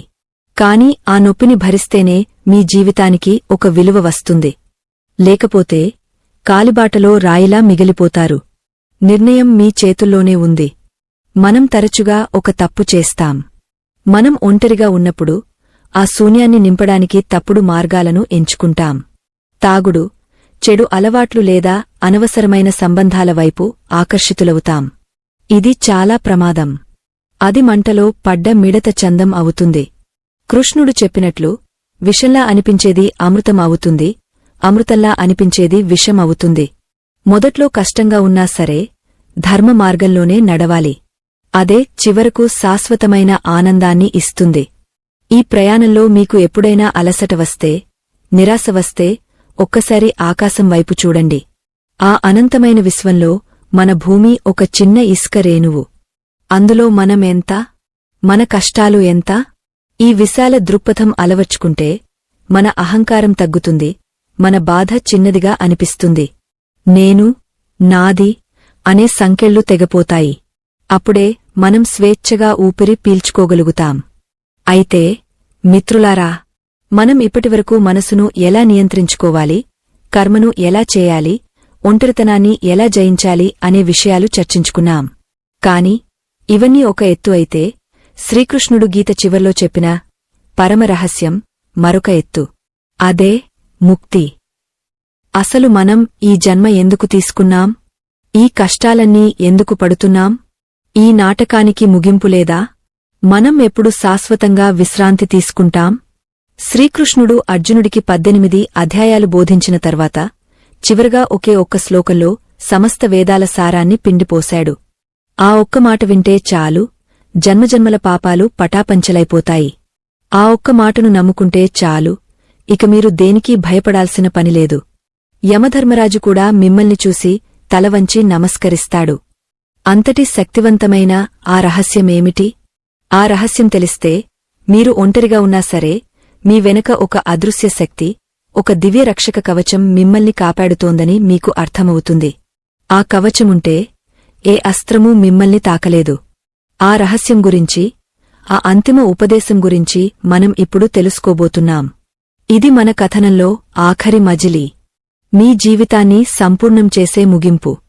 ఆ ముగింపు తెలుసుకోవడానికి, ఆ కృష్ణయ్య పాదాల చెంతకు చేరడానికి సిద్ధంగా ఉన్నారా? మిత్రులారా, మనం ఒక సుదీర్ఘమైన ప్రయాణం చేశాం. ఒంటరితనం అనే చీకటి సొరంగం నుండి ప్రారంభించి ఇప్పుడు వెలుతురు ద్వారం దగ్గరకు వచ్చాం. ఇన్ని గంటలు, ఇన్ని మాటలు చెప్పుకున్నాక శ్రీకృష్ణుడు గీతలో చెప్పిన ఆ పరమరహస్యం, ఆ అంతిమ వాక్యం ఏమిటో తెలుసుకోవాల్సిన సమయం ఆసన్నమైంది. అర్జునుడికి 18 అధ్యాయాలు బోధించిన తర్వాత, రకరకాల యోగాలు, కర్మ సిద్ధాంతాలు, జ్ఞాన మార్గాలు చెప్పిన తర్వాత కృష్ణుడు చూశాడు. అర్జునుడి ముఖంలో ఇంకా ఏదో సంశయం, ఇంకా ఏదో భయం మిగిలే ఉంది. ఇన్ని ధర్మాలు పాటించడం నా వల్ల అవుతుందా? నేను ఈ పాపపుణ్యాల లెక్కల్లో గెలవగలనా? అని అర్జునుడు లోలోపల మథనపడుతున్నాడు. అప్పుడు జగద్గురువు అయిన కృష్ణుడు చిరునవ్వు నవ్వాడు. అర్జునా, ఇన్ని చెప్పాను కదా అని కంగారు పడకు. నీకు ఇవన్నీ కష్టంగా అనిపిస్తే వాటన్నింటినీ పక్కన పెట్టు. నీకు ఒకే ఒక్క సులభమైన, అత్యంత శక్తివంతమైన మార్గాన్ని చెబుతాను. ఇది తెలిస్తే చాలు, ఇక నువ్వు దేనికీ భయపడాల్సిన పనిలేదు అన్నాడు. ఆ మాట వినగానే అర్జునుడు చెవులు రిక్కించాడు. మనం కూడా ఇప్పుడు ఆ మాటను అంత శ్రద్ధగా వినాలి. ఎందుకంటే మన జీవితంలోని సమస్త సమస్యలకు అదే పరిష్కారం. ఆ రహస్యం ఏమిటంటే శరణాగతి. అవును, సంపూర్ణ శరణాగతి. కృష్ణుడు చెప్పిన ఆ మాట, సర్వధర్మాన్ పరిత్యజ్య మామేకం శరణం వ్రజ, అహం త్వా సర్వపాపేభ్యో మోక్షయిష్యామి మా శుచః. దీని అర్థం చాలా లోతైనది. అర్జునా, నువ్వు ధర్మం, అధర్మం, పాపం, పుణ్యం, మంచి, చెడు ఇలా అన్నింటినీ నా పాదాల దగ్గర వదిలేయి. నీ బుద్ధిని, నీ అహంకారాన్ని పక్కనపెట్టి నన్ను మాత్రమే శరణు కోరు. నేను ఉన్నాను అనే నమ్మకంతో నీ భారాన్ని మొత్తం నామీద వెయ్యి. అప్పుడు నిన్ను సకల పాపాల నుండి, కష్టాల నుండి నేను విముక్తిని చేస్తాను. నువ్వు దుంహకించకు అని ఆ భగవంతుడు హామీ ఇచ్చాడు. మా శుచః అంటే దున్హకించకు అని అర్థం. గీత మొత్తమ్మీద కృష్ణుడు ఇచ్చిన అత్యంత గొప్ప హామీ ఇదే. మనం తరచుగా చేసే తప్పు ఏమిటంటే, మన సమస్యలను మనమే పరిష్కరించుకోవాలని చూస్తాం. మన చిన్న బుద్ధితో, పరిమితమైన శక్తితో పెద్ద పెద్ద కొండలను జీకొంటాం. అది సాధ్యం కానప్పుడు నిరాశలో కూరుకుపోతాం. కాని కృష్ణుడు ఏమంటున్నాడంటే, నీకెందుకురా ఆ బాధ? నేనున్నాను కదా. ఈ సృష్టిని నడిపించేవాడిని నేను. గ్రహాలను తిప్పేవాడిని నేను. నీ చిన్న సమస్యను నేను తీర్చలేనా? నీ బరువును నా భుజాలమీద వెయ్యి అని అడుగుతున్నాడు. ఒక చిన్న ఉదాహరణ చెప్పుకుందాం. ఒకసారి ఒక వ్యక్తి రైలులో ప్రయాణిస్తున్నాడు. అతను తన తలమీద పెద్ద లగేజీ పెట్టుకుని కూర్చున్నాడు. పక్కన ఉన్నవాడు చూసి, అయ్యా, ఆ బరువును కింద పెట్టొచ్చు కదా అని అడిగాడు. అప్పుడు ఆ అమాయకుడు, అయ్యో, ఇప్పటికే రైలు నా బరువు మోస్తోంది, నా పెట్టె బరువు కూడా రైలుమీద వేస్తే పాపం రైలు ఇంజన్ పాడైపోతుందేమో అని నా తలమీద పెట్టుకున్నాను అన్నాడట. మన బతుకులు కూడా ఇలాగే ఉన్నాయి. మన జీవితం అనే రైలును నడిపించేది ఆ దేవుడే. కాని మనం మాత్రం మన సమస్యలు, మన ఆందోళనలు అనే లగేజీని తలమీద పెట్టుకుని అనవసరంగా బరువు మోస్తూ సతమతమవుతున్నాం. ఆ బరువును దించి దేవుడి కాళ్ల దగ్గర పెట్టడమే శరణాగతి. కృష్ణా, నా వల్ల కావడం లేదు. ఇక ఈ జీవితం నీది. నువ్వు నన్ను గెలిపిస్తావో ఓడిస్తావో నీ ఇష్టం. నన్ను సుఖపెడతావో కష్టపెడతావో నీ ఇష్టం. నేను మాత్రం నీ చేతిలో కీలుబొమ్మను అని ఎప్పుడైతే మీరు మనస్ఫూర్తిగా ఒప్పుకుంటారో ఆ క్షణమే మీ ఒంటరితనం మాయమైపోతుంది. ఎందుకంటే ఇక అక్కడ నేను అనేవాడు లేడు, ఉన్నది అతను మాత్రమే. బాధ్యత అంతా ఆయనది అయినప్పుడు భయమెందుకు ఉంటుంది? ద్రౌపది వస్త్రాపహరణం సమయంలో మొదట ఆమె తన బలాన్ని నమ్ముకుంది, భర్తలను నమ్ముకుంది, పెద్దలను నమ్ముకుంది. ఎవరూ కాపాడలేదు. చివరికి ఒక చేత్తో చీరను పట్టుకుని ఇంకో చేత్తో కృష్ణుడిని పిలిచింది. అప్పుడు కూడా కృష్ణుడు రాలేదు. ఎప్పుడైతే ఆమె రెండు చేతులు పైకెత్తి, హే గోవిందా, నేను పూర్తిగా ఓడిపోయాను, ఇక నువ్వే దిక్కు అని శరణాగతి చేసిందో మరుక్షణమే అద్భుతం జరిగింది. అంటే మనం మన ప్రయత్నం ఆపి ఆయనమీద పూర్తిగా ఆధారపడినప్పుడే ఆయన జోక్యం చేసుకుంటాడు. మనం చేసే పొరపాటు ఇదే. మనం 99% మన తెలివిని వాడుతాం, మిగిలిన 1% దేవుడిమీద వేస్తాం. దేవుడా, నేను డాక్టర్ని సంప్రదించాను, మందులు వాడుతున్నాను, నువ్వు కూడా కాస్త చూడు అంటాం. ఇది వ్యాపారం, భక్తి కాదు. డాక్టరులో ఉన్నది నువ్వే, మందులో ఉన్నది నువ్వే, నన్ను బతికించేది నువ్వే అని నమ్మడమే నిజమైన భక్తి. ఈ నమ్మకం మీకు కలిగితే మీరు ఒంటరిగా ఉన్నా సరే మీకు కొండంత అండ ఉన్నట్లే. ఇప్పుడు మళ్లీ మన ప్రధాన అంశం ఒంటరితనం దగ్గరకు వద్దాం. కృష్ణుడు చెప్పిన ఈ శరణాగతి తత్వానికి మన ఒంటరితనానికి సంబంధమేమిటి? చాలా దగ్గరి సంబంధముంది. దేవుడు మిమ్మల్ని అందరికీ దూరం చేశాడంటే, మిమ్మల్ని ఒంటరిని చేశాడంటే దాని అర్థం మిమ్మల్ని శిక్షిస్తున్నాడు అని కాదు. ఆయన మిమ్మల్ని పూర్తిగా తన సొంతం చేసుకోవాలనుకుంటున్నాడు అని అర్థం. మీరు వేరే ఎవరిమీదో ఆధారపడటం ఆయనకు ఇష్టం లేదు. ఒక ప్రేమికుడు తన ప్రియురాలు తనతోనే మాట్లాడాలి, తననే చూడాలి అని ఎలా కోరుకుంటాడో ఆ పరమాత్మ కూడా మన జీవాత్మ తన వైపే చూడాలని కోరుకుంటాడు. మనం మనుషుల మధ్య, బంధాల మధ్య ఇరుక్కుపోయి ఆయన్ని మర్చిపోతున్నాం కాబట్టి ఆయన ఆ బంధాలను తెంచేస్తాడు. చుట్టూ ఉన్న శబ్దాలను ఆపేస్తాడు. అప్పుడు ఏర్పడేదే ఈ ఒంటరితనం. అంటే ఇది శాపం కాదు, ఇది దేవుడు మనకోసం పంపిన ప్రేమలేఖ. రా, నా దగ్గరకు రా, ఇక చాలు ఈ లోకంతో ఆటలు అని ఆయన పిలుస్తున్నాడు. కాబట్టి మిత్రులారా, ఈ రోజు నుండి మీ ఒంటరితనాన్ని చూసి ఏడవకండి. గదిలో ఒక్కరే ఉన్నప్పుడు అయ్యో నాకు ఎవరూ లేరు అని బాధపడకండి. ఆహా, ఇప్పుడు నేను, నా కృష్ణుడు మాత్రమే ఉన్నాం, ఇది మా ఏకాంతం అని సంతోషించండి. మీ కళ్లలో నీళ్లు వస్తే అవి దున్హకం వల్ల రాకూడదు, ఆ భగవంతుడిమీద ఉన్న ప్రేమతో రావాలి. ఆనంద బాష్పాలు రావాలి. అప్పుడే మీ జీవితం ధన్యం అవుతుంది. శ్రీకృష్ణుడు కుచేలుడి కథలో మనకు ఒక గొప్ప పాణ్యం నేర్పాడు. కుచేలుడు పరమదరిద్రుడు. తినడానికి తిండిలేదు, కట్టుకోవడానికి బట్టలేదు. కాని ఏనాడూ దేవుడిని నిందించలేదు. నాకు ఇంత కష్టాన్ని ఇచ్చావేంటి కృష్ణా అని అడగలేదు. కేవలం కృష్ణుడిని చూడాలని వెళ్లాడు. గుప్పెడు అటుకులు తీసుకువెళ్లాడు. కృష్ణుడు ఆ అటుకులు తిని కుచేలుడికి చెప్పకుండానే సకల ఐశ్వర్యాలు ఇచ్చాడు. ఇక్కడ మనం గమనించాల్సింది ఏమిటంటే, మనం అడగకపోయినా మనకు ఏది మంచిదో అది దేవుడికి తెలుసు. మనం అడిగితే మన స్థాయికి తగ్గట్టు అడుగుతాం, ఆయన ఇస్తే ఆయన స్థాయికి తగ్గట్టు ఇస్తాడు. మీరు ఇప్పుడు ఒంటరిగా ఉన్నారంటే దేవుడు మీకోసం ఏదో గొప్ప బహుమతిని సిద్ధం చేస్తున్నాడు అని నమ్మండి. ఒక విల్లు నుండి బాణం ముందుకు వెళ్లాలంటే ముందు అది వెనక్కి లాగబడాలి. జీవితం మిమ్మల్ని వెనక్కి లాగుతోంది అంటే, మిమ్మల్ని ఒంటరిని చేస్తోంది అంటే, మిమ్మల్ని ఏదో గొప్ప లక్ష్యం వైపుకి విసరబోతోంది అని అర్థం. కాబట్టి నిరాశ అనే బూజును దులుపుకోండి. లేవండి, నడవండి. చివరగా శ్రీకృష్ణుడు గీతను ముగస్తూ చెప్పిన మాటలు మన గుండెల్లో ఎప్పటికీ మారుమోగుతూ ఉండాలి. యత్ర యోగేశ్వరః కృష్ణో యత్ర పార్థో ధనుర్ధరః అంటే ఎక్కడైతే యోగేశ్వరుడైన కృష్ణుడు ఉంటాడో, ఎక్కడైతే ధనుర్ధారి అయిన అర్జునుడు ఉంటాడో అక్కడ విజయం, ఐశ్వర్యం, నీతి తప్పక ఉంటాయి. ఇక్కడ అర్జునుడు అంటే ఎవరో కాదు, మీరే. మీ చేతిలో ప్రయత్నం అనే గాండీవముండాలి, మీ హృదయంలో నమ్మకమనే కృష్ణుడు ఉండాలి. ఈ రెండు కలిస్తే ఈ లోకంలో మిమ్మల్ని ఓడించే శక్తి ఏదీ లేదు. మీరు ఒంటరిగా నడవడం అంటే బలహీనత కాదు. సింహం అడవిలో ఒంటరిగానే నడుస్తుంది. సూర్యుడు ఆకాశంలో ఒంటరిగానే మండుతాడు. శిఖరం ఎత్తైన కొద్దీ అక్కడ స్థలం తక్కువగా ఉంటుంది, ఒక్కరే నిలబడగలరు. మీరు జీవితంలో ఉన్నత శిఖరాలకు వెళ్తున్నారు కాబట్టే మీరు ఒంటరిగా ఉన్నారు. ఆ ఒంటరితనం మీ స్థాయిని తెలియజేస్తుంది.